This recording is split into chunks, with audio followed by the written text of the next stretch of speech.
So are werewolves just a Hollywood creation, or do half-man, half-wolf creatures really exist? Now, tonight, we're going to tell you about some hair-raising stories. Now, our first takes us to a small town in southern Wisconsin where some locals say that a man-wolf has been on the loose for over 20 years. Are there beasts roaming the earth that have never been seen before by man? What if other life in the universe just isn't that intelligent? That's why we haven't found it. All of these questions you can find the answer to on This Paranormal Life! Hello everyone and welcome to This Paranormal Life, the comedy paranormal podcast where every week we investigate a brand new paranormal tale and come to the conclusion as to whether or not it is true or it is false. As always, I am joined by the one and only Kit Greer-Mulvena. Happy to be here. But today is a very special episode because we also have not one, but two guests joining us in the studio. Now, first off, we have Dan Schreiber, you may know from QI, No Such Thing as a Fish, and of course his own podcast, We Can Be Weirdos. Right beside him is Rhys Darby, who you may know from Flight of the Conchords, What We Do in the Shadows, Our Flag Means Death, but crucially, you two are here today because you also are two of the hosts of a paranormal podcast, a little show called The Cryptid Factor. You're joining us today for an investigation. Guys, how are you doing? Well, good. It's not really a little show. It's quite a big show, isn't it, Rhys? Yes, it's the longest running show in New Zealand in terms of podcasting. We started off as a radio show even before Dan's time, but not only is our show, The Cryptid Factor, a podcast, it's also a bit of a cryptid itself because it doesn't always come online on a regular time. It's hard to find, and quite often we're a bit blurry. Sometimes it takes a group of men to go out and hunt for it, to try and discover it when it's released. Bits of audio are found in the wood, little bits buried with scat on it. Yeah. Well, we're very excited to have you guys here. Because... We're very excited to be here, by the way. Well, thank you. We don't get to meet fellow paranormal expert podcasters, and so this is a huge thrill. What an office. Well, this is the first time we've actually had two guests on the podcast before simultaneously. Yeah. But also the first time I believe we've ever had in-person guests visiting the studio before. Yeah, normally you'd have to get a sack put over your head, shoved inside a car, driven around for 2 to 3 days. We might have to kill you after this because you found the secret headquarters. Thank you, because that sounds like the experience we would have loved. I'd love a sack on my head. Yeah, I noticed you did give me a special drink, so I'm wondering what that's going to do. Yeah, that's going to kick in about an hour 50, so we do have to push on here today. Okay. Well, we're excited to have you guys here because usually on an episode of This Paranormal Life, at the end, Kit and I decide whether a case is real. But as you are our guest investigators, today you two are going to decide whether or not you think the case is real. It's a lot of pressure, I will say. It's real! I love that energy. All right, let's wrap it up. I see that drink's kicking in already. That's good, yeah. I want to say before we get started, I was very excited today for a number of reasons. It's exciting to have guests on the podcast. Yeah. Exciting to have anyone, let alone such prestigious paranormal investigators. So it was fun this morning setting up the studio, getting the scripts ready. And then I think 5 minutes before you guys got here, I went to the bathroom and walked in on a guy having a shit. Oh. True story. Exciting. That's rarer these days than that used to happen all the time when I was a kid. Usually it was me who's being walked in on. Daniel, I couldn't tell you the last time I saw a man having a shit. It's been a while. Okay, how did you feel? I felt a little stunned, like I'd been kind of flashbanged. And now I'm worried, because it's going to be quite a fun day. We're going to have a lot of memories. I'm quite scared tonight when I'm lying in bed and I close my eyes. All I'm going to see is him. Yeah. That's going to override the entire day. Yeah. It's all kicking off in that toilet because I came in here to Phil earlier and I said, while I was in the toilet, and I wasn't shitting and no one walked in on me, but did you see a guy smashed one of the lights to pieces? What? Yeah, he I think he was taking off his sweater or something and smashed it to pieces. So I came out and it was like Die Hard's broken glass everywhere. Oh, wow. He was that angry I caught him taking a shit and trashed the place. Idiot.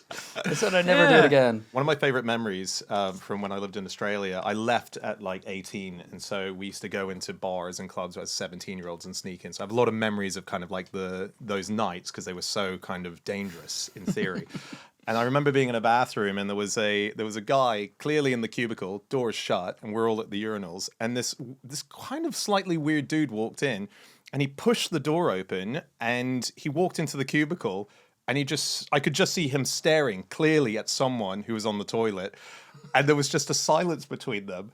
And then so suddenly it was the guy on the toilet's job to do something about it. And I'll just never forget it. I just heard this guy go, "Just having a shit, mate." Just have to say, that's what's going on. Yeah. Can you get out? Yeah, please close the door. I'll Yeah. never forget that. Just that voice, the Aussie voice. Yeah, it's almost a British level of politeness. Yeah. It's like, I'm just going to state what I'm doing, and that's politely asking you to back off. Just having a shit, mate. I love those little human moments. Yeah. Well, unless anyone else has any more stories about seeing men taking shits, I think we'll just dive into today's investigation. Yes, please. Right. Our story today begins in Walworth County, Wisconsin. Now, Wisconsin is famous for a lot of things, but on this day, in 2002 or 2007, the date is unclear, Dairyland would become famous for a very different reason. For deep in the frosted wilderness lay a creature not quite beast, not quite man. And we're going to investigate this creature right after a quick word from today's sponsors. All right, we are in Wisconsin. It's the early 2000s. See how I changed things up there to be a little ambiguous? Being very evasive. It can't matter, can it? Look, the details are here are vague. We don't know if we're talking about 2002, 2007, It's murky. The picture is murky. So you are saying mid-2000s now? mid-2000s. Or were you saying early? I don't want to be a stickler, but I like 2007 would be late 2000s. Kit usually lets a lot of this minor detail mistakes fly. Yeah. Kind of when we host, so I wasn't expecting this kind of grilling today. Well, we'll say it's the early 2000s. Okay. And a young family is strolling down the sidewalk of their neighborhood. When we say young family. All right, what- All right. by this gentleman's imagination, they're probably 45. yeah. This young family. Even the kids? All right. The family is irrelevant. It doesn't matter Okay. about the family. That's actually classified information. I yeah, can't fair enough. disclose. Huge. They want to remain anonymous because of what happened is so scary. Okay. They don't want to be bombarded by press. Okay. This young family spotted a yard sale taking place just down the street. So at this point in the episode, we're just going to do a little bit of a reenactment of the events. Right. I've taken the liberty of printing off some scripts for everyone. Here we go. So there's one for Oh, thank you. you, Rhys. Here's Some acting work.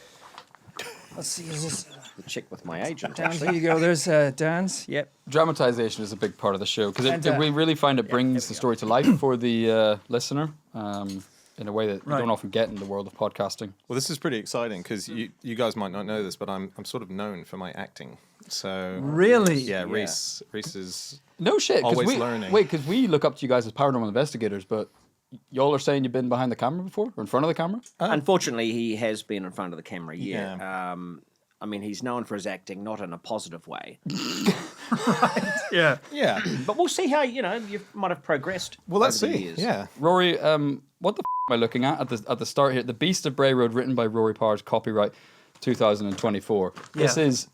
I just want to address the fact. Also, you left the address and phone number field blank because you, assuming you didn't think you would ever get a call back about this script. The exact opposite, Kit. You leave it blank intentionally. So if this script ever does find its way to a Spielberg, a big-time movie guy, they say, this guy's mysterious, this guy's aloof, he's interesting, I should give him a call. They can't, to be clear. Yeah, there's nothing on it. Also, it's actually a one-page script. I was going to say it was a two-page script. It's a one-page script. It's a proof of concept. I want to show that there's something here that could be developed Okay. into a Netflix project, an Yeah. Amazon Prime series. I'm needling you. We're getting a little distracted here. Okay. Let's jump in. Phil, if you could do some dramatic kind of sound effects, kind of set the scene, and we'll take it away here.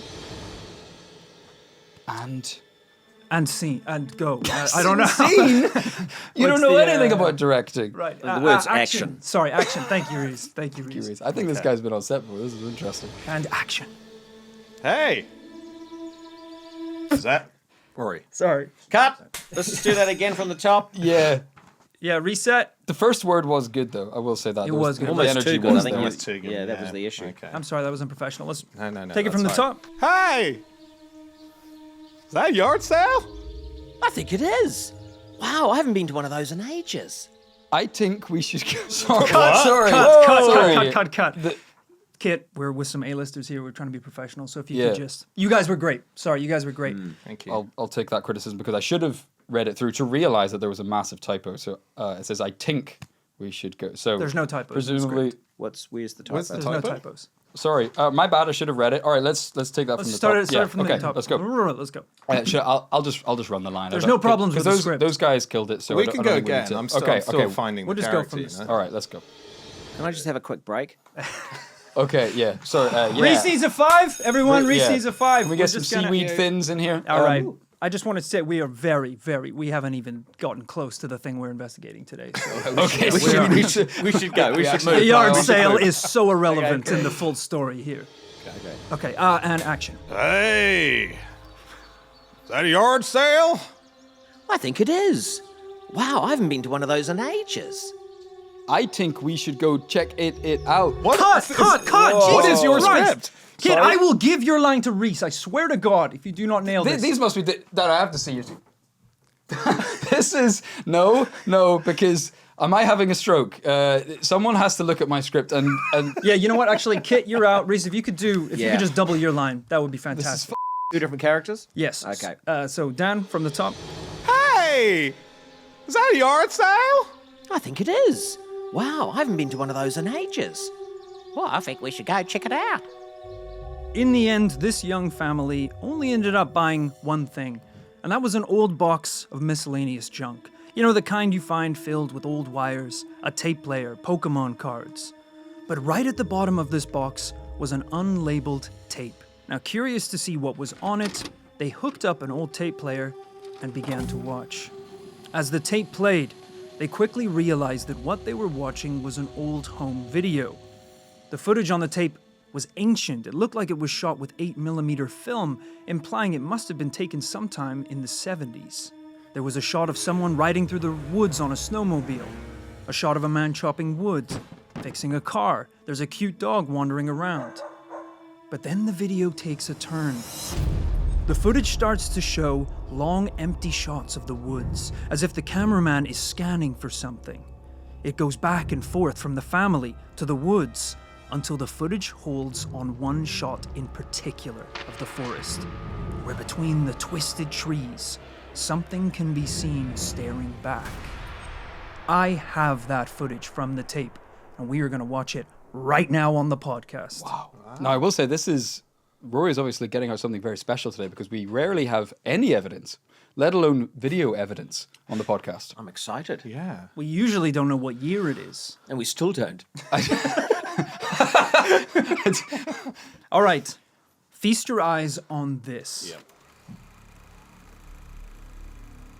Please feel free to Oh, yeah. talk So over the there's the footage. snowmobile. Yeah. Oh, wow, this looks great. This That's right. footage. That's So definitely the 70s. Okay, so we've gone from snow now to. They ran out of wood chopping? tapes. They kind of had to tape over one video with Oh, another. okay. It does look Oh, like but it's spliced a little. Yeah. That's weird that it's spliced. It's great footage. We're there's seeing some something. trees. There's something in the distance. Oh, yeah. It's Whoa. moving. Oh, okay. Oh, wow. Whoa.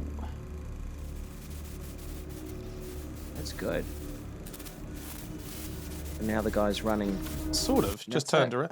Whoa. Okay. And then it ended pretty abruptly. Quite Yeah. a dramatic ending, yeah. You mentioned you did the small amount of editing. Did you add the soundtrack? I did add the soundtrack. Okay. Just yeah, a little bit of glitching. Yeah, of course. Yeah, It wasn't screaming home movie. Yeah. I just wanted to. There was a bit of noise there. Was that from the. I added the actual- noise. Reese. Okay. I okay. added Okay, it. so it's a Okay. silent vid. So I'd love to see it again. Yeah. Do I have that capability? If possible. Let's see. Okay, we're back on. We're back on the snow. And now we know what to mobile. look for. Yes. Okay, there's the same dog. Same dog as last time. Yep. when we watched it the first time. Look, the snow's gone now. He's Right. So yeah, it's a yeah, different yeah, yeah. season. Yeah. There it is. There's There. the big, Yeah. the big The creature. creature. Yeah. Okay.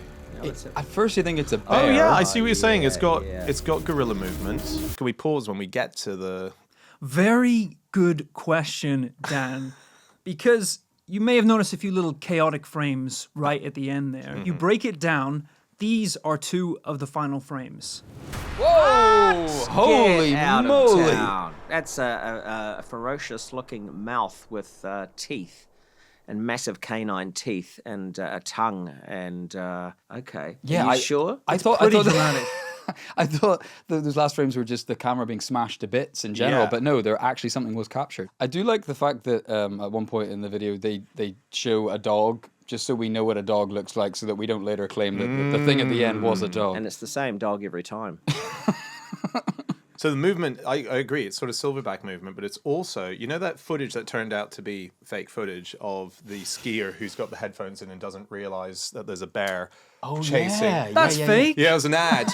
Oh. It was an ad. But the movement of the bear running also reminded me of that. And so we're in a forest. It's Wisconsin. Yeah. I don't know if there's bears there, but it's possible. I didn't realize that bear video was fake. Oh, so sorry. Yeah, I might have to cut that from the podcast. Yeah, that kind yeah. of shines badly on what I'm doing here, you know?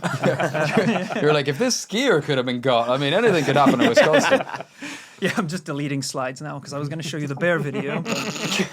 Well, let's have a look at that mouth. You've got a great close-up there of that last frame image. Oh, it looks like a dental procedure. We're going straight down. In theory, what we're being asked to sort of believe here, if this is a true story, is that the guy is being eaten by a dog or a beast, and either the beast has pressed stop record, or he has as he's being eaten. Because in theory, he should drop the camera at this point, and we have more footage, unless he's eaten the camera. The owner of the camera here is displaying a kind of Werner Herzog level commitment to the shot. Even in death, he's lining up. Yeah, and it's what sort of camera are we talking here? Well, it's a bit confusing. The footage looks like it was shot on 8mm, but it was found on a tape, like a VHS tape, I believe. So it's almost like someone recorded old footage. So the dog took it to a kind of video shop and asked for it to be, remastered, put on a different tape. Well, dog is, I mean, I'm saying dog, and that's kind of putting that in our heads. We don't know this is a dog. It's a weird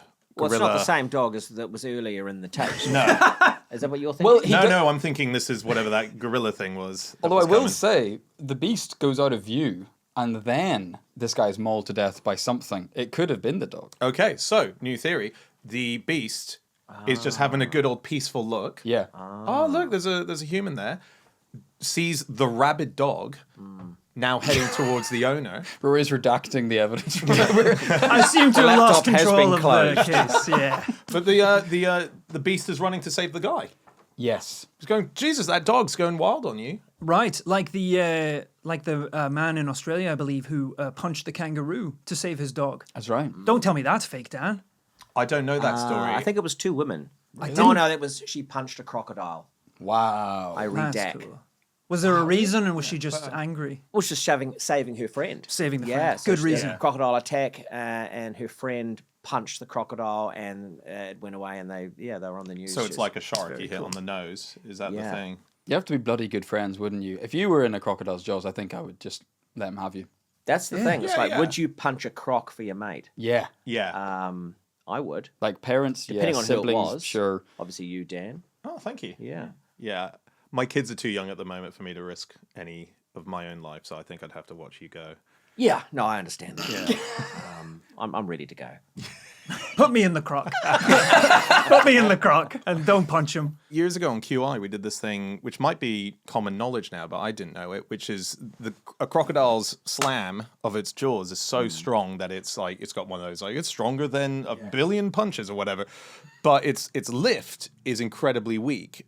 So if you popped even a basic rubber band around its snout, it can't open. So, yeah. I didn't know that at all. Yeah, so just for the future, you might not need to punch if we're all nerds, take out your stationary set, get your rubber bands out and just get that over its nose. You can really tell who grew up in Australasia here. We're like, we will never need these survival facts, but yes, fascinating. I've learned don't pet a fox. That's about as much as I know here. Also, don't pet a file, which is a good one. Whoa, all right. Now, getting back to the gorilla, it just needed even just half a second more for you to sort of go, oh, that's but it just sort of cuts away to him move. So it was almost like, for me, it was very, very well put together to make it look as though it was a horrific situation. Well, people say with this video, a lot of classic names get thrown around. Dogman, werewolf, kind of Sasquatch.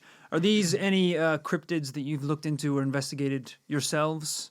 Anything like this? Yeah, of course. And so, I mean, the reason you started off with gorilla, and that's really what it looks like. But there's just absolutely no way there's going to be a mountain gorilla there in Wisconsin.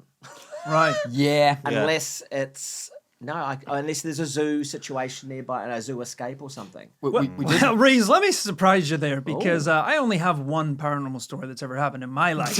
And that's the time that I saw a gorilla man in Dublin. Oh, yes, I did see that. We actually have a This is incredible. Dublin Gorilla Man action figure that was sent in by a fan. This is a completely true story. So your fan made this. I unfortunately didn't have any footage of the day, but as someone who has seen a giant monkey in a strange situation, I can sympathize with the filmmaker. To be clear, disclaimer: you were about 7 years old at the time. 14. So it's 14. Right. Well, Twice as old. 14. Hormones are raging. You don't really know what you're looking at. I've strongly disputed the events of that day, but it is some saw kind one. of testimony. It's something.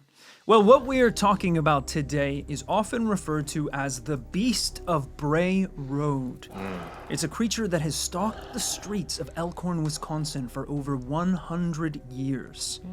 This creature is described as being around 7 foot tall, covered in thick, matted hair, and it's been seen walking upright on 2 legs. Why is it advancing like a gorilla then, or like a dog man? Strange, isn't it? Interesting, though, you keep bringing up dog man, gorilla man. Maybe I brought that one up. Because the other... It was you, man. Yeah.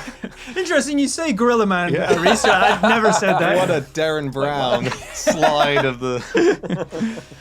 Because the other popular theory is that this isn't quite a beast or a man. This is, in fact, a werewolf. Oh, I do like that one, of course, Between having the two. werewolf history myself. You've played a werewolf. Yeah, we all know that. Oh, no, I just completely forgot. Oh, yeah. Oh, you oh, okay. Yeah, and what we do in the shadows. Dan, Yeah, this shit doesn't happen by accident. All right. Good to have you on the show, Dan. But yes, for those who don't know, Rhys actually did play a werewolf in the movie What We Do in the Shadows. Researching this case, I realized there's quite a lot I didn't know about werewolves. Their origins can stretch back all the way to ancient Greek mythology. And, those origins cover way more than just the typical transforming at a full moon. In fact, obsessions with werewolves, or lycanthropes, as they were sometimes called, That's right. were so prominent in the 15th, 16th... You know way too much about this. Oh, really? That's not an indoor moon, is it? We never had a cryptid interrupting Rory in the middle of talking about a cryptid. It's like, here's the evidence today, Rhys. Just everyone look at him for 15 minutes and we'll say whether it's real. Happened to the report. Well, I'm sorry, Rhys, and this might actually be a sensitive topic for you, but there were actually, similar to witch trials, there were werewolf trials, where villagers would try and locate werewolves in villages and subsequently kill them. Yeah. Do you know what? I met recently someone who... So there was, back in the day, there was a book written on werewolves, which was written by a guy called Sabine Baring-Gould, I think was the name. That's a werewolf. That is 100% a werewolf. And he basically... he wrote the book, which is basically the mythology, all the materials combined about werewolves. And so everything that we know about, like, the seventh daughter of a seventh, that all that stuff is, if you have 7 daughters, one's bound to be a werewolf, that kind of stuff, all comes down to Sabine having put this big book of werewolves together. There's a great story that apparently one of the reasons that people believed in werewolves is because they think, and Sabine puts this in the book, saying, I might have got his name completely wrong, but he says that a part of a pregnancy kind of, a lot of women say that they'll have cravings, and it'll be like, go out and get me a bag of coal or whatever. Yeah. There were a few instances that had been recorded where, like, a woman who was pregnant was passing a baker and was like, I just want to bite him in the arm and eat his blood. And there's a story of a husband paying a baker to Alex. He's like, I'm so sorry, my wife needs to do this. And she goes over and she bites his shoulder. And then someone sees that. And so pregnancy bloodlust was part of a theory that's why. Can I interject? I just saw a couple yesterday. Yeah. Exactly what you were saying. So I was walking past on my way to the hotel, and this couple just came out of a cafe. Or a coffee shop, I wasn't sure, but a guy came out first, and this lady... Those are kind of the same things, really. Yeah. Let's say it was a bakery. And Oh, no, this is fun. Let's needle his story. I like this. Yeah. Which one was it, Rhys? Was it a bakery? hate you cafe? Wait, hold it back. So the guy came out. Did he? Yeah. And then the lady came out. Let's say a girlfriend, partner, whatever. She came out, and then I caught sight of it with my periffs on the right-hand side. And she came out and she grabbed like her partner in a kind of a fun boyfriend girlfriend way, but then bit him on the shoulder, like quite like big, a mouth really open quite a lot, and went like that. And he went oh. So it's one of those moments where you go, oh, what's going on there? Was that just a fun lover's bite? Yeah. Should have gone and I think your girlfriend's pregnant, mate. So it's just weird that occurrence happened, and then you straight away had that little story. Yeah, that is weird. So synchronicity. Have you never had, speaking about Rhys' story, have you never had like a lover's bite before? Just a nibble? Yeah. I feel like I've done that before. I have. Maybe not as ferocious as this one seems. I had a really weird one. This is back when I was single, so I'm married now. So this was like when I was in my mid-20s, I think, and I was out with a bunch of people, and we went to a club in East London, somewhere around here, and I was very drunk. It was very late. I was on a dance floor. Rhys was DJing. Should I hand out some more scripts? Oh, that was good. Do we want to take a swing at this one too? And there was a girl on the dance floor, and we started dancing with each other. Hey, Dan, how's it going? Oh, okay, here we go. Yeah. And good, Rorette. We're just going to take a break now. We'll be back in 5 minutes. Talk amongst yourselves. I've just run out of records. David, have you got any more records? Can I advise we don't give Kit any lines because we know he's going to butcher them? So we'll just... I think I would like some lines, please. I've got a request. No, we're just having a break at the moment. Yeah, so I'm standing there, and we were dancing close, and then we started kissing. I'm never on a dance floor, so I was like, this is wild, this is amazing. And then suddenly she started biting my lip, and I was like, ow! And then went back in for a kiss, and then she did it again. I was like, ow, what are you doing? And then she bit so hard that when she pulled back on the next go, her face was covered in blood, and it was my blood. Yeah. Oh my and God. I was like, oh my God. And she went back in, and it was, and I was like, oh my God. And she just kept eating my face. Yeah, she was just eating it. And I was like, I'm so sorry, but That's scary. Yeah. Did you go to the club from Blade?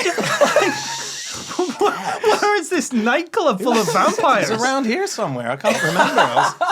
That's freaky, dude. It was weird. Yeah. That's terrifying. Did she run away? She didn't care. She didn't care. I was like, your face is covered in blood, and she was just went back in and just like, yeah. You know, there are drugs that people say will make you start to chew your own face, but rarely someone else's face. That is really. But that makes me think, there's definitely something demonish going on there. Yeah. Well, I suppose your story didn't happen in the exact same locale, but there is a possibility if this is a real vampire. This might have been, you're seeing someone bite someone in the street. You were bitten in the face only years ago. I don't know if there's a community of vampires around, but... Well, I wish... Imagine if that was the same lady. Yeah. Could be. She hasn't aged a day. Yeah. Yes. Absolutely. Yes. Could be interesting. Rhys was walking by and was like, it's strange, but that woman is so dance type. And I don't know what's making me think that, but I just think at a club he would gravitate towards her, Would really vibe. Yeah. Lots of great evidence here. Wish we were talking about vampires now, but unfortunately... Werewolves. I know what you're thinking, guys. Based on the video that we saw, you wouldn't jump straight to werewolf from seeing that. It's more gorilla man. It's more sort of dog man. Yeah, on the all close-up fours. of the final jaw image, you're thinking dog for sure, dog. So why would people think that the Beast of Bray Road is a werewolf? Well, the explanation lies way back in 1936 when this creature was first spotted. Security guard Mark Shackleman was working the night shift, patrolling the grounds of the St. Coletta School for Exceptional Children. Oh, you went there, Dan? You were one of Xavier's pupils, weren't you? That's right. Yeah. You had the stretchy mouth. People could just kind of bite it and tear it, and it always kind of flopped back into place. He was known as Kissy Bloody. Well, Mark was patrolling the grounds, and usually on the night shift, there really wasn't a lot to worry about. Worst case, you'd see some kids trying to sneak in, and he'd have to scare them off. But this night would be different. Mark Shackleman was crossing the school field when he noticed a large shadow in the moonlight. It looked like a huge dog on all fours, scratching at the ground, but it was enormous, far too large to be a dog. Whatever this thing was, it noticed him too. Then without warning, Mark watched in awe as the creature stood up on 2 legs. Oh boy. Mark said that it had a dog-like face, but beneath its thick fur, the muscular body of a man. How can you see through the thick fur for the muscular body? Those muscles must have they're been popping. really- I guess the hair levels would, if you were nicely even, Right. Yeah, this wolf has been manscaping. Yeah. yeah, you would see the shape of the pecs, and you would see the because then that would The classic Darby V. So you're looking at the... As it's known as. Yeah, Yeah. Yes. And believe it or not, this wasn't the only time he would see this creature. He saw it again the next day and allegedly got so close that he heard it growl at him in a half-human, half-beast roar. Sorry, this is incredibly rare that we would see something like this, and we kind of glossed over that. That was the end of the interaction. But then he came back the next day. He went home, ate dinner, went to bed, came back, and it was still there. Yes. It hadn't moved an inch. It may have returned. He was driving to that school that day going, I really hope it isn't still. It's still there. He's just reversing into the car, but oh, Jesus Christ. Yeah, he's like, worse. Mark, yeah. There's nothing worse than something that is still there. Right. You usually don't want to have a once-in-a-lifetime experience back to back. Yeah. Maybe down the line, sure, that's fine, but Yeah. the next evening, and now he's talking as well, you're like, oh, Christ. Or he's gone home as well, had a shower, had a sleep, gone, I'll go and see if that thing shows up again. What the hell was that? So they're both, it's like a meet cute, but they're refusing to meet. He could have gone back to his wolf pack and his wolf wife, and he's like, you never guess what I saw at the school Yeah. for exceptional children. I mean, I've seen some exceptional children in my life. This guy was, he was, I mean, Through the roof, literally.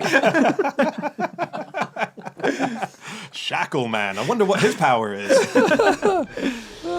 These are the reasons why people over the years have leapt to werewolf. It having the muscular body of a man, the fact that it feels like it's trying to speak English, and even though this was the first sighting of the beast, throughout the 80s and the 90s, the creature was spotted dozens of times by the locals of Elkhorn. One woman reported the beast attempting to break into her home, leaving behind 12-inch footprints. Another young girl reported the beast chasing her through the forest. In 1999, an 18-year-old girl was driving down Bray Road when she heard a thump under her car. When she pulled over to see what she hit, on the side of the road was a huge wolf creature standing on 2 legs. When she tried to peel away in her car, the beast leapt onto the trunk, but slid off because of the rainwater, and she sped home. Unfortunately, I think we had that. There's a lot of interesting anecdotes there. Unfortunately, that last one, sometimes we see this a lot where people hit other people with their cars, and then there's kind of an incentive to make it a paranormal situation, right? Yeah. That, you know, oh, that person who, those blood prints kind of all over the bonnet, yeah, that wasn't a human with legal rights. That was an undiscovered cryptid. When the police come the next day and they say, we're looking for someone who had a hit and run last night. Yeah, I wouldn't know anything about that. I noticed a dent in your car. Yes. Yeah, no, that was a wolf man.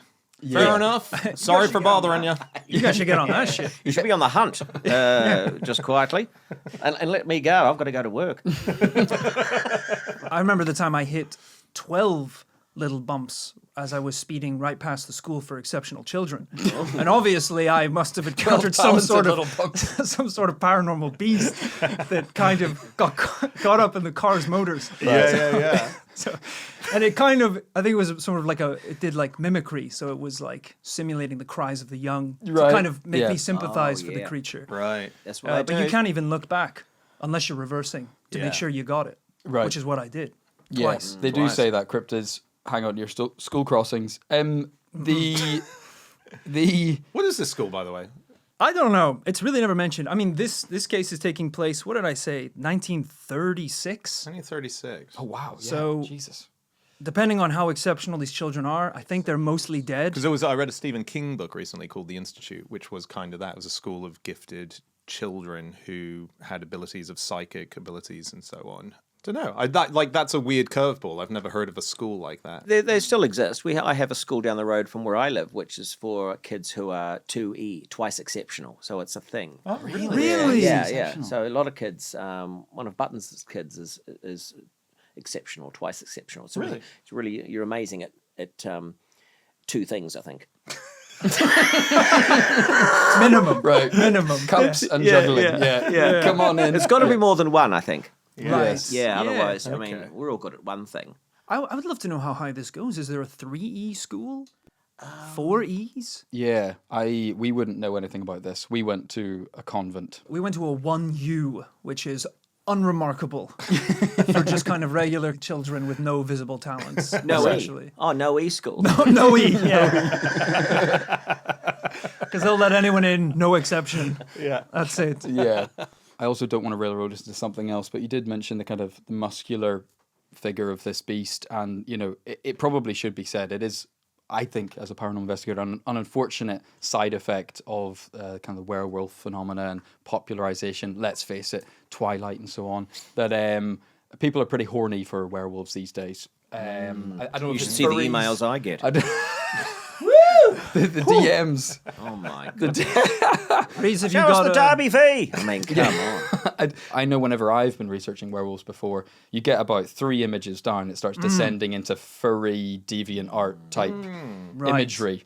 Yeah, Rhys, I assume you have an OnlyFangs, which is you kind of just posing in lingerie with the chest hair out. And Wow, look into that. Yeah, actually. you were That could be a funny story. waiting for this to be brought up all day. Okay. We're going to hear about even more sightings of this creature right after a quick word from today's sponsors. There were so many sightings that eventually newspaper journalist Linda Godfrey was sent to investigate the case and talk to some of the witnesses. Now, Linda was a hardcore skeptic. She didn't really believe in any of this paranormal nonsense.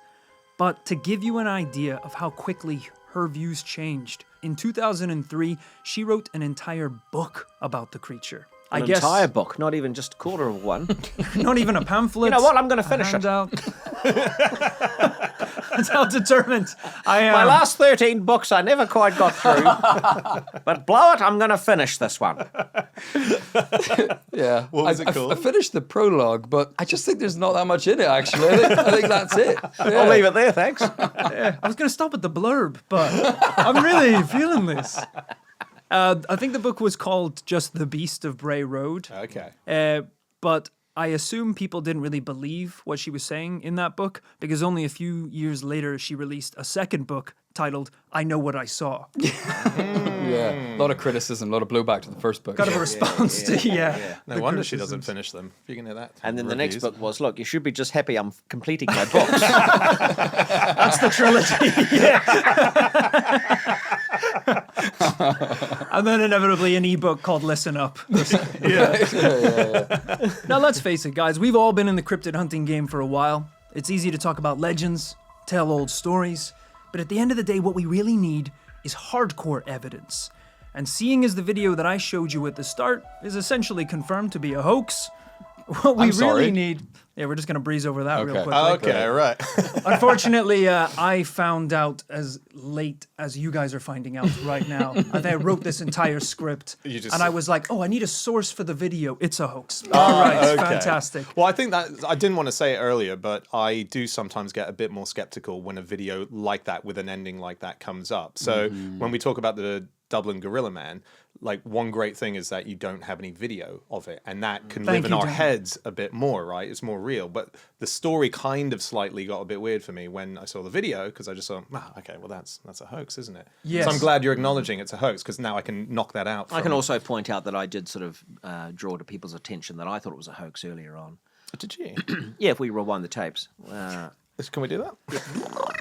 See, look at this. You can tell here that why would you stop it like that so suddenly? And I didn't say anything, but I was thinking a lot of the same thoughts. But I think we were all trying to preserve Rory's dignity in that moment. Can we actually rewind again to the improv club scene? Because I was just really enjoying that, and I'd love to hear some of that again. So. Hey! Yeah, I do like kissing, We're just actually. going to have a break now. I love that the second I mentioned, oh, by the way, it's a hoax, every single one of you is going, I thought so. Yeah, I did. I did actually think it was a hoax. Yeah. Check, please.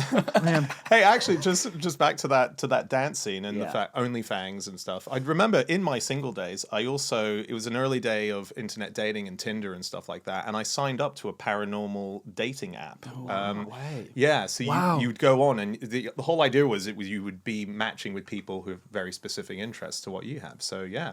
I went on that, but it was just me and 5 other dudes. So we're all just hanging, just looking at each other's profiles, going, "Think any ladies are going to turn up?" Or What we dudes in the shadows. Please tell me did you go on any dates I from slept that? with them all, yeah. Yeah. I was going to say, there's only really one outcome. Just get out the bowl of keys, right? What are we going to do? Go home? I mean, come on. Well, I did want to bring up the fact that it is a hoax because, on this podcast, we do love to tell these stories. We love to have fun, but we are also trying to decide whether or not something's real. We have to play the role of the believer and the skeptic.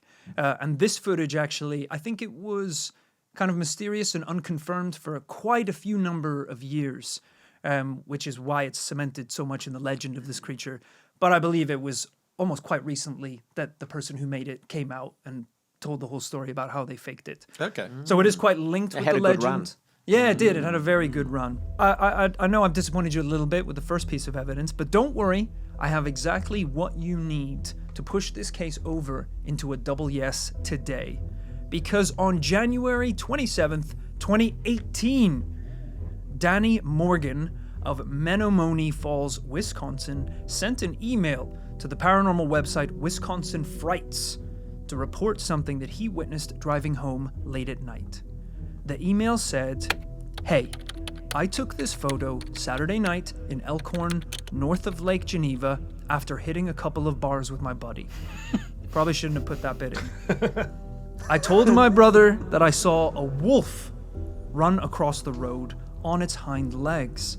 I figured the full moon just causes animals to act weird or scared, but he said there are werewolves in Elkhorn, Wisconsin." Wow. I have that photo right here, and I'm going to hand it out to you so you can look at this evidence up close, examine it, and decide whether or not you think this is believable. I think it's good he mentioned the bar thing, because what you don't want is a story of me saying, "Oh, I've done this thing and I saw a wolf come out," and then later on someone's like, "So what were you doing before?" "I was in the bar." It just he's putting it out up front. Getting ahead of Yeah. it. Yeah. I like yeah. that. Yeah, he's like, I've been drunk thousands of times and this has not happened. So get that out of your heads. Okay, take a look Pass at them along. this. Ooh, Wow. it's like sort of skeleton-y Okay. in the arms there. Okay. This is That's quite intriguing. really something. It's interesting, isn't it? The thing is that a werewolf is going to look like a standing dog to some degree. Right, so let's just call it what it is. Yeah, so No, Dan's doing it a disservice here. I think maybe I should do a little introduction to the image for our audio listeners. It's so bad. What we're seeing here is a beast of ancient times traversing the land in the dark of night. A wolf-like cryptid standing on 2 legs walking across the road. Yes, he does for some reason have tiny little T-Rex arms. And skeleton, there's no skin on them. I don't know why he has skeleton What's happened to hands. the He's arm? got skeleton his arms. right paw is his skeleton Well, look, arm. you can see You the can see bones through the there. bones. Yeah. Wow. But maybe that's like, God knows, maybe that's the moonlight casting through, and Well, I don't know. also, this is mid-transformation, one could say. Right. Because Oh, interesting. The forelegs, the front legs, have not fully developed into their muscular wolf form yet. Okay? Right. So I I'm see. just, from my own, werewolf history, I know, what transforms first and where it goes from there. On this particular beast, the head is fully there, shoulders classic. Tongue out. the Darby V. We're not quite the Darby V there yet, but I yeah, think you're getting it's the Darby forming. V, but the last thing to go. Now, also, what's worth noting is he's a happy boy with his tail. Yeah. It's mid-wag. He's not smiling either. It's kind of, this is a dog that's seen Yeah. a treat. I think this dog was at a couple bars as well tonight. By the way, he's kind of waddling. There's definitely a tummy on him that said some beers have been consumed. It's really got the energy of like he's running a 5K or something. It's just That does. You just need a number on the front of him, and you're like, "Come on, buddy." Yeah. Right, yeah. But he's clearly doing the robot. I think it could be me.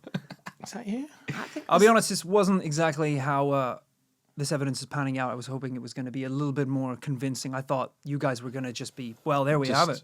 Standing ovation. Essentially. You know, what I will give the witness credit for here is this is, there's a lot of detail, and it's very close to the camera. He got really nice and close to the thing. Yeah, he did. And I think he said that this was taken from his car. So I don't know if this is maybe a dash cam screenshot. Right. Where's he driving if this is a dash cam? Off a cliff by the looks of it. How many beers did he have? That's not dash cam. He's off-roading, for sure. All right, so what's he saying? He's saying this is the beast itself? He was driving on Bray Road in the exact place that this creature has been spotted for over hundreds of years. This is believed to be one of the most convincing photographic pieces of evidence in the Beast of Bray Road. There must be more, though, because there's no way you would kind of try to round out an episode with this being your leading piece of evidence. I would have thought there'd be a silver bullet in there kind of somewhere, but... This is the bullet. Okay. This is the bullet. Just to be completely clear. Yes. I assume everyone has made their conclusions at this point. Yes. It's real. Yeah. So, we've heard a little bit about the origins of this creature and of werewolves in general. We've seen some photos, heard some testimonies. As I said, you two are our esteemed guests on today's episode. So, we will throw it to you first. What are you thinking about today's case? Do you think we have enough evidence? Do you enjoy the stories? Is this similar to creatures that you've investigated before? I mean, Rhys, you probably know this guy, right? I've got to say, if it's not me, it's disappointing. Because he's clearly doing the robot. But if you look at the different parts of this beast, the head, have a good look at the head. Yep, that's a head. Then do the torso, and then concentrate on the arms as separate pieces, and then finally do the hind legs area with the tail. It looks like a spliced together 3 or 4, including 3CPO, 4 different characters put together. Right. There's no way that's and the face. Yeah, it's a no from me. All right, okay. Yeah. Dan, don't let that influence you. You know, you still... I didn't listen for that very reason. Fantastic. Yeah. Oh, hey. She's back for round 2. The thing I love is I haven't heard of the Beast of Bray Road, and I always love when something can exist for as long as 100 years and multiple books have been written and multiple investigations are going on. I think every town needs a monster to believe in. I think it's really good for kids to, even if it's not true, to have in their heads when they're camping and tell these amazing stories, because I think it keeps mystery alive. So I think the evidence is a bit of a letdown, obviously, because one's a dog and the other one we know is fake. Yep. But the idea of it is something I'd never want to poo-poo. And so I'm a agnostic middle on this one. I think, much like neither beast nor man, I think it's neither real nor fake. Okay, well then, I think the only reasonable thing that we can do is throw one additional vote to Kit, our resident investigator. It's a no. Yeah. All right. To be absolutely clear, yeah. I realized he was throwing you a lifeline there, but I really had to chop it off and just let you drown, you know. Kudos for Dan for keeping the dream alive, though. I mean, I love that. In almost 370 episodes of This Paranormal Life, I don't think we've ever had a maybe, a kind of middle of the road. So that is absolutely new territory. But I appreciate where you're coming from, Dan. I think even me investigating this case, I've covered a lot of cryptids before. And, you know, there's a lot of cliches I think you see in this story. People seeing it in the side of the road, the wolf on its back legs with the glowing eyes.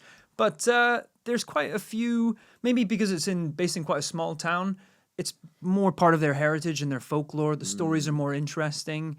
If you go on YouTube, you can see news reports from as old back as the 1980s of TV, broadcasters going and interviewing locals, and it really is a big thing there that they believe in. Okay. So I am also, yes, of course, giving it a no this week, but I like it.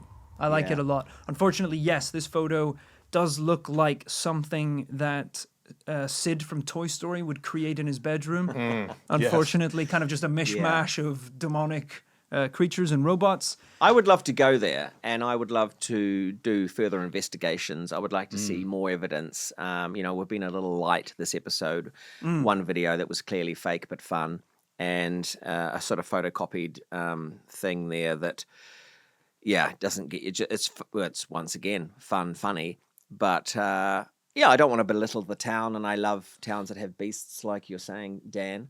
But just based on that. And really, just the letdown was those robotic arms. The arms. We really can't stress how strange the arms are. You guys have got to see this. It's very hard to get across. He, for some reason, has undeveloped skeleton arms on a dog's body. But the dog's body is mid-transformation idea from me, though, was... I really like Yeah, that. a really nice curveball.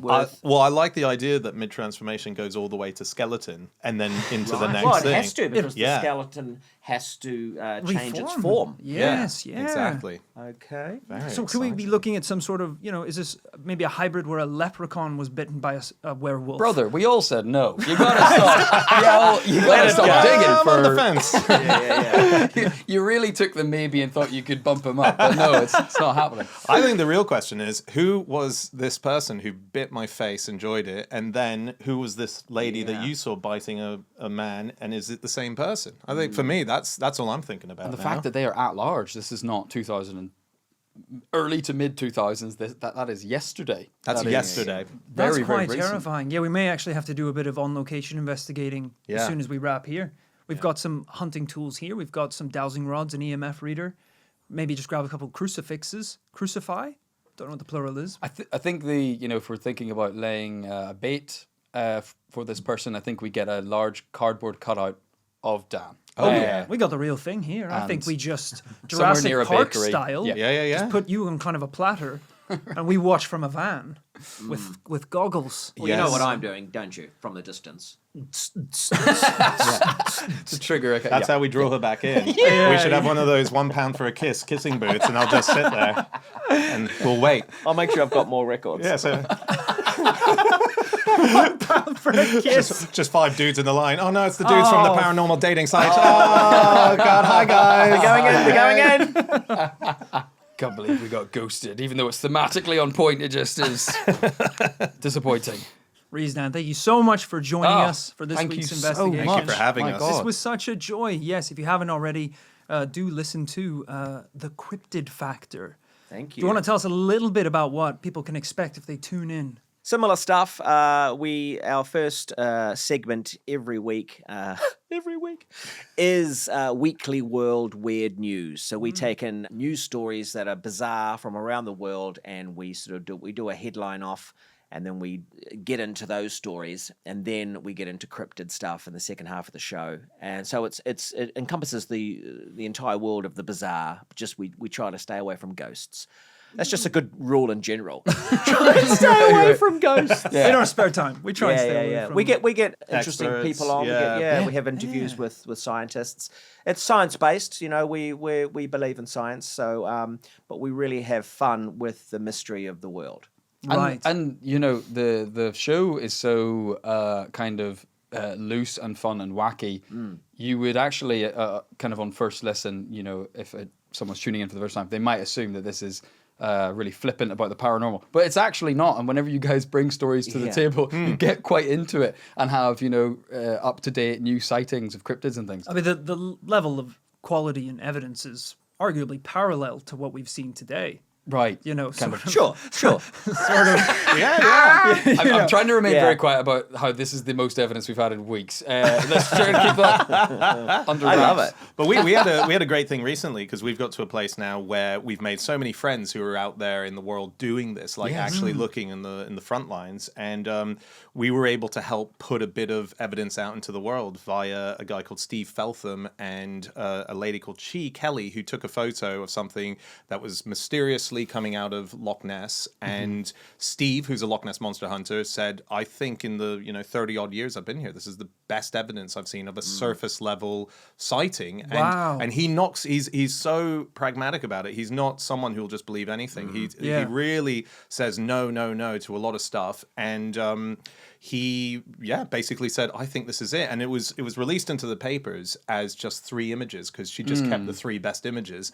And then while we were talking to Steve, he got word from her that her husband, Scott, had actually discovered that all the photos of 70 photos, because it was one of those sports cameras. So when you click 5 photos in a row, burst Thank fire. God, he yeah. found all the old photos. And so we were able to take the photos, and with Buttons, the third of our members of Cryptid Factor, he's a real genius of filming. He's a documentary maker. He put a timeline together of it in motion. And so we were able to put that out into the wild and help out the story. So we're in a place now where people are approaching us, much like you guys, getting, all your fans and stuff, sending stuff in. Yeah. Where we can help them amplify their stories and get it out a bit more. Yeah, it's that quite incredible? fun. The longer that you do this, you start to become a part of the evidence. Yeah. It's quite interesting. Yeah.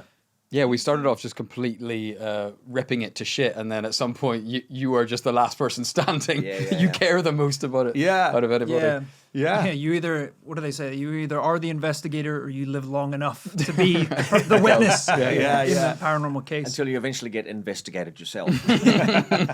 Now, do you two have any particular paranormal cases that you would consider to be your favorite or most convincing? Because we're always looking for tips here. If there's something you think maybe that we should be looking into. Well, there's the chupacabra that was found in Churro, Texas. And there's a lady there, a taxidermist. She's not a taxidermist, but she's actually a big game hunter. And she came across this creature on her property. They managed to capture it, and it was dead, but it had killed, sucked the blood of all her chickens. Wow. And as well as some other neighbors. Her taxidermy friend taxidermied it. So we went and visited it. It was before Dan joined the team, but this was an amazing creature. I would look into that one because it puts credibility to the chupacabra case. Right. Yeah, because I think we've covered the chupacabra a long time ago. I don't think we got to the taxidermy. I don't think we saw that. I think that episode might have ended differently had we seen a taxidermy version. So we need to see that. It's a real thing to you. It's a tangible thing that you can look into, and she'll speak to you about it. There's been many docos and stuff and things with regards to it. And the arms of this chupacabra, were they small and skeletal, or are they? You know what? They actually were. Yes! A little bit, something in that. Okay, Something in that. Definitely okay. bigger hind legs. And it had the body had a sort of a hide, like an elephant hide. The skin was really weird, and it had big nubdules on its bum, where some believe the wings used to be. So it's kind of like it's a hybrid. When they did a DNA test between a coyote and a I think a Mexican blue wolf or something, and it's got these solid demon blue eyes that are very, very, very pale blue. It's quite freaky. We might have to reopen our case then. That sounds like a big development. It to really be fair. sounds like it. Yeah. What about you, Dan? Do you have any that stand out? Yeah, there's two that for me. So one, I like it, and this is the world that we get to enjoy as a result of what we do. Random people will hear us talking. They might go home to dinner and go, "Oh, I'm doing this thing," and then someone will tell them a story and they report it back to us. I was recording the audiobook of a book I wrote, which is all about weirdness and theories and stuff, a few years ago, and I was doing the audiobook for it. And my sound engineer, he went for dinner at the pub with his two mates, and he was like, "Oh, Dan's doing this whole thing he has this thing about impossible things that have happened to you that no one believes, but it definitely happened. And it sits outside of your belief system, but it definitely happened." And his two buddies at the pub table went, "Oh my God, we have one of those. And we had it together. We both saw it." And he was like, "So what is it?" And he said, "We were driving down a country road in England. It was late at night. We had our headlights on full beam. And then right in front of us, across the road, I swear to God, a potato on legs just ran across the road." And he was like, "Oh, yeah, nice one." And the other friend went, "Honest to God, I saw it too. It was a potato, it had legs, and it was running across the road." So that's one I'd like to look into more. I've got to find out the location of where that was. I've got to find out. There's a lot there's a lot of stuff I need to get. The other one is... You're going to have to CC us on those emails. Yeah, I will do. Because I think our Irish heritage as well can maybe play a vital part in the investigation. I feel it was important that I said it to you out loud because I think you're the boys for that story, really. So I'll come back to you. Because we need to find out, does it have tiny arms? That's Exactly. the key. Yeah. Like two little little toothpicks or Yeah. something like that for arms. Yes. It actually makes sense it was seen in England because we would have eaten it in history if we'd just seen it in Ireland. That would be It dinner. made more sense, Yeah. No wonder it was on the run. Yeah. The other one is well, I was saying earlier about I love that this town in Wisconsin has the werewolf as part of its thing. And growing up, I never had a local monster, and so that always was a sadness for me. And it was only 2 years ago, as I was writing this book, that I found myself looking into the local area that I lived in, because there was a famous story about how a road that I used to take every single day was haunted, and that people would see a ghost appear in the back window of a car. So you'd look through your rearview mirror and there was the same ghost, and people always talk about it. So I was looking into that and then discovered that on that very same road, there's a lake. It's called Narrabeen Lagoon. A lady called Mabel Walsh back in the 1930s, I think it was, reported an elephant-like human coming out and crossing the road and going into the lagoon. And then it's only ever been seen once since. So I did have a local cryptid, which I've now called Narry, because it doesn't really have a name, because Narrabeen and in tribute to Nessie. Yeah. And so my brother, he lives in an apartment that has a view over Narry. So he's now the official Steve Feltham of the local area. He's got a pair of binoculars. He makes That's sure to look all very the time. cool. And I think amplifying local monsters is really important for kids. So that's my other favorite one, just because I had a monster all along and I didn't know it, and I want people to know about it. So Yeah. I'm going to be championing Nary from here on in. I like that, giving it a beautiful? name. Yeah, giving it a bit of a setting up an IP. Making some essentially. stickers, get some merch going. Yeah, exactly. Bring those big bucks in, baby. Well, you said is what this it's all is about. research for a book. Yeah. Do you think you'll finish it? Or- No. It's well, the prologue's It's all up fantastic. here. Yeah. Guys, thank you so much for joining us for this week's investigation. Of course, we will be back next Tuesday with another paranormal tale. Do check out the Cryptid Factor, a fantastic podcast. You forgot the most important thing. We would normally ask a guest, hey, what would be a great episode to start with on your show? But the exciting bit is that as much as the Cryptid Factor guys are joining us here, we are going to be, hopefully, if technology allowing, permitting, in the next hour or so, joining them on the Cryptid Factor. So Woo! there's your invitation. For Hop over right round now. 2, we're going to re-examine that evidence. Every bit of it. TBC. Tit for tat. And we're the tats. With the dads. And just for the listener, this will be recorded on the same day, but given our sort of release schedule, you might hear your episode in about 9 months. or something. 2026. Yeah. Okay, amazing. No, we'll get it out ASAP. We definitely will. So hop on over to the Cryptid Factor podcast feed. Yeah, check it out. I hope you all enjoyed listening to this week's episode of This Paranormal Life. We will be back next Tuesday with another paranormal tale. Bye-bye. Ciao. Bye. So long.